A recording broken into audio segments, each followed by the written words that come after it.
Welcome to Riddhi's kitchen. Hello everyone, कसे आहात तुम्ही? मजेत ना? मजेतच राहा.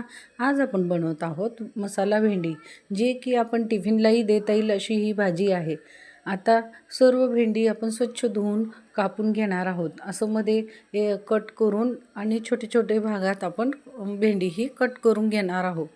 मुलांना भेंडी खूप आवडते, त्याच्यामुळे भेंडी ही आपण नेहमी आठवड्यातून 2-1 वेळा होतच राहते. अगोदर मी खोबरं बारीक किसून घेतलं, कच्चं म्हणजे भाजून न घेता खोबरं किसून बारीक दळून घेतलं आणि लसूणची चटणी, 4 चमचे शेंगदाण्याचे कूट, लसूण आणि चटणी मी कुटून घेतली होती अगोदर, त्याच्यात टाकलं आणि चवीनुसार मीठ घातलं. आता हे सर्व मिक्सरला करून घेतलं. याच्यात धणे आणि बडीशोपचे कूट पण घातले, जेणेकरून मसाला हा छान स्पायसी व्हायला हवा म्हणून. आणि अशा प्रकारे सर्व भेंडी मी मसाला भरून घेतला.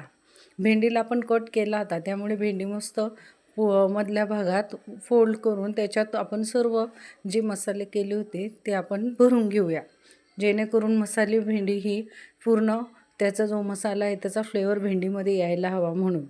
हे बघा, अशा प्रकारे मी सर्व भेंडी मस्त मसाला असा भरून घेतला.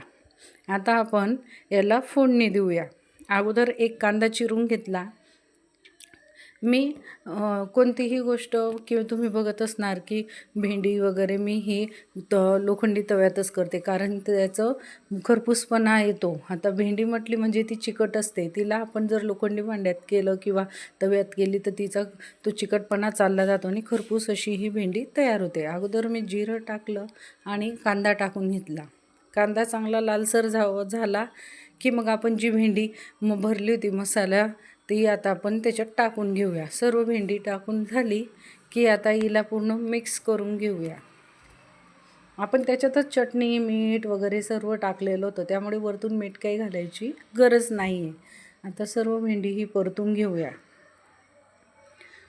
पूर्ण भेंडी परतून झाली की आपण हिला झाकून 2-2 मिनटात आपण उघडायची आणि उलटपालट करायची, जेणेकरून एकाच साईडनं भेंडी न शिजता सर्व साईडने भेंडी शिजायला हवी. हे बघा, असं 2 मिनटं झाकण ठेवायचं, परत परतवायची खालची वर, वरचे खाली, जेणेकरून सर्व भेंडी ही छान शिजायला हवी आणि क्रिस्पी व्हायला हवी. हे बघा, असं दर 2-3 मिनटात आपल्याला तीच प्रोसेस करायची आहे. हे बघा, भेंडी आता अर्ध्यावर शिजत आली आहे.